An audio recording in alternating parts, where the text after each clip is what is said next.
All right, hello and welcome to Tape Talk with Andrew. Yeah, thank you for having me. Yeah. So tell us what's going on for PMI at the show. So we're actually launching something new at the show. It's a nonprofit that we put together called Case for Kids. Oh, very cool. Yeah, It's so called what? Case for Kids. And how it works, when you buy a case of PMI tape, there's going to be a QR code label on it that says Case for Kids. And with every case of tape that people buy, they can scan that QR code and select where we make a donation on their behalf. There's no payment or personal information on their end. Wow. But it's big for us. So every case of tape that we sell, we'll donate. They can choose between 15 meals to a child in Kenya, an outfit for a child in need, a toy to a child in a children's hospital. Mm-hmm. So it's kind of a new thing that we're doing to help kind of give back and involve the customers too, so they can kind of select where they want it to go. Very nice. And then after they make their selection, they can see how many have been made under each category.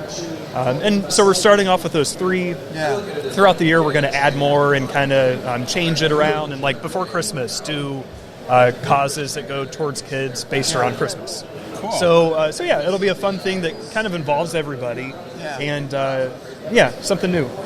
And I really love that. I feel like business has the power to make so much positive change, right? Yeah. Like, because you have the access, opportunity to like just generate income, and that income could like benefit so much like lives. But if you route it properly, like it could have so much impact. And that's one of the things that actually I'm thinking about now as we building our situation with Steps.io is like, how can I leverage whatever it is that we're creating to help out the cause that I care about and stuff like that. That's awesome. Exactly. Man. So it's something fun. Like I said, it involves everybody, so they can pick a cause that they want to give to, and we're making the donation. So that's awesome. Yeah. That's awesome. But yeah, I'd love to know, we get packing companies and stuff that show up selling us boxes, and they all want to offer me a screen printing tape that is just not as good as yours. And so how did you guys start the business and focus on creating like a blend that was made for the industry and not just, not that sticky packing tape? Yeah, exactly. So there's a shocking amount of science and chemistry that goes into adhesives. And specifically for split tape, it took years, tons of money, a PhD in polymer science working with us for years. And it has to be a chemistry that withstands screen printing inks, holds up to the screen, holds up to ink, the pressure of the squeegee, but then peels clean at the end of the day. So there was years of chemistry going into that. And so that is it's fun because when people do put together like a packing tape that looks like a split tape, it's really a packing tape, but it looks like a split tape, but the chemistry's not there, and it's designed to seal boxes, not stick to screen frames and hold up to inks. Yeah, and trying to use a packing tape and then clean your screen after is a nightmare. And I know that. Like, for the longest time when I ran my shop, I did not use PMI tapes. Yeah. And that was a mistake. Thank you. Yeah. Because all of our screen was just trash. Like, with all the gum and goo that stuck on it. Like, trying to, wasting time trying to pick away the tape that gets stuck behind. That was a mess. I feel like people are more open to things that may cost more but save them time. Yeah. I feel like ever since COVID, if labor's tougher to find, or it can be tougher at times, people know that they need to be lean and use the things that may cost more but save them at the end of the day and don't take so much time. So I feel like there's kind of a new trend in people thinking that way. Okay. Where pre-COVID, it was almost like, a roll of tape's $9 and walk by and, I buy my packing tape for $2, so I'm saving money. But I feel like there's a shift, and people now are open to things that save time. And they see their value in time more, Yeah. Well, and it adds up. I mean, people want to save money when they're sitting there clicking to place an order. Yes. But if you lose half an hour a day with an employee that makes $20 an hour, and then it's all because of a tape decision, Yeah. And then they're working for you 20 days a month. It's like, oh, the tape was cheaper. Like, yeah, exactly. Just fixing the problem saved me money. Yeah. Because my payroll's getting wasted on like bad ideas. Exactly. Yeah. We just a couple weeks ago we put a savings calculator on our website. Oh, nice. And it takes into account several different time studies that screen print shops did, just an average of those. So your average cost of tape per frame per split tape versus packing tape, the time that it takes to apply it, the time that it takes to remove it, any cleaners involved.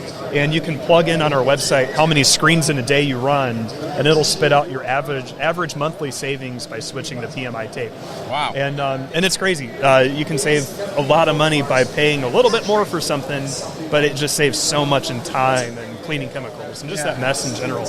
And a happier workplace. No one wants to scrape tape off screens. So it's not just time there, but that's a bad job. You guys must be making a ton of this stuff. Like, how are you automating the actual production of the tape manufacturing? Yeah. So you're not, like, is it heavily automated with any sort of robotics, or is it, like, just a lot of manpower? It's a combination of both now. Pre-COVID, it was all manpower. The guys hand-packed all their rolls. Throughout COVID, when things were kind of slow, my project was, what if we automated the packing? How much time could that save us and increase our capacity? Yeah. Because instead of the guys stopping their machines to pack their tape, they can just drop them on a conveyor belt and the robots do the packing for them. So we found by doing that, we can increase our capacity by about 30%, which was tough to justify during COVID because it was slow, but we knew it'd pick back up. So we got an entirely automated packaging system that we designed and put together, and now the guys, when they run their machines, set a roll on a conveyor belt, it takes it to one centralized location, separates it all by item, and robots pick it up, put it in six-pack formations. Different robots will stack those six-packs in separate queues. And then when a queue's tall enough to fill a box, that one will tell a different robot, hey, lane 3 is good enough for a box. So it grabs a box from lane 3, fills the box, puts it through a carton sealer, and then another robot palletizes. Wow. So it's entirely automated. So once the guys are done running it, they drop it on a conveyor belt, and at the end of the day, there's a pallet of tape that they ran. That's great. So when you're looking to... Oh, go ahead, Gavin. I seen... So if you guys haven't seen this, for the folks that's watching, Printavo did a cover on them, and I seen some of the footage from their factory. That was crazy. Thank you. That's crazy. That's like... And good work. Thanks. By that. That's like seeing how you guys involve the humans, not taking the humans' jobs away. But like getting efficient in that process. Yeah. Like that was good. Yeah. So good job on that. Yeah. A lot of people see it and it's like, oh well, how many people did you get rid of because of that? Yeah. But it's we're taking a job that no one enjoyed doing. It hurt their backs to be stacking boxes all day. Each box is 20 pounds. Yeah. And no one likes packing tape. Those guys like running their machines and outputting more. So it made their jobs more enjoyable. We get more output. It's a win-win all around. That's awesome. So it was cool, but a pain to set up. It's cool to see now because it works. Right. But setting it up, it took a full year to get it all debugged to where it's actually productive. Way longer than I thought. We set up one robot in 20 minutes just to take the rolls and put them in a six-pack. So it's like, all right, that only took 20 minutes to program. Let's get 3 more. Take a couple hours. When they start working together and in tandem, when one thing happens, then it messes up all the other robots downstream. So, it has to be totally bug-free. And it's never the robots that screw up. It's always the rolls were a little out of place, or the L-bar sealer jammed, or the carton sealer taped a box in a different way. So the robots are super precise. It's like plus or minus a tenth of a millimeter. But it's always the ancillary stuff that kind of messes it up. But is there any sort of like computer vision that can help you with that, where the camera's watching it and it's spotting an error before the line just gets backed up and you have errors? Honestly, the robots are now set to where when it does have an error, it sounds an alarm. Okay. And then we have different guys that are trained on how to fix that error and get it going again. So we'll schedule them. So 1 week, this guy's in charge of fixing all the errors. The next week, this guy's in charge. So everyone stays current on it. Yeah. But it's immediate. It sounds an alarm, and someone runs over there and pulls the roll out that's stuck and gets it going again. And So it's maybe once or twice a day where there's an error with the robots. Did you have to hire in staff specifically for it, or did you just have to commit to educating yourself? That's it, just committed to educating myself. Yeah.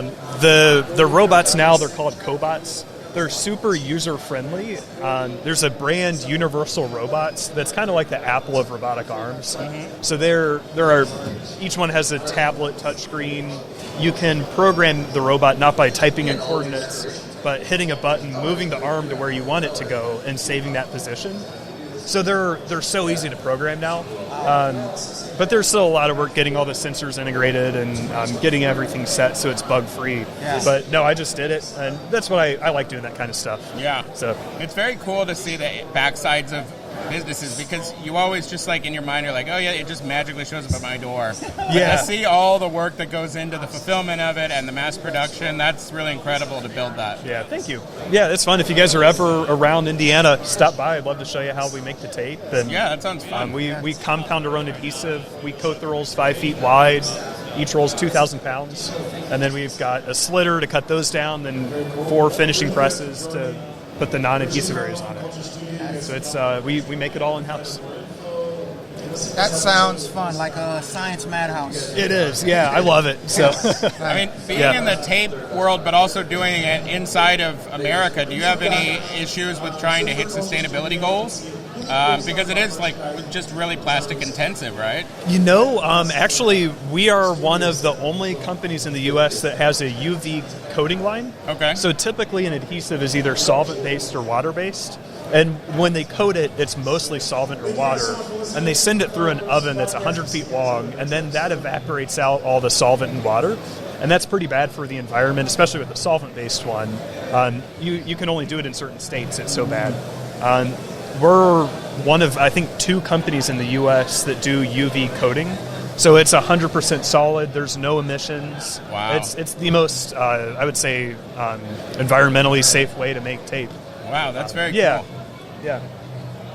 Well, thanks so much for having us talk with you. Yeah, thanks for having me on. Yeah. Good seeing you guys. And if you're ever in the area, swing on by. Yeah, that'd be great. Cool. All right. Thanks, Bye. guys.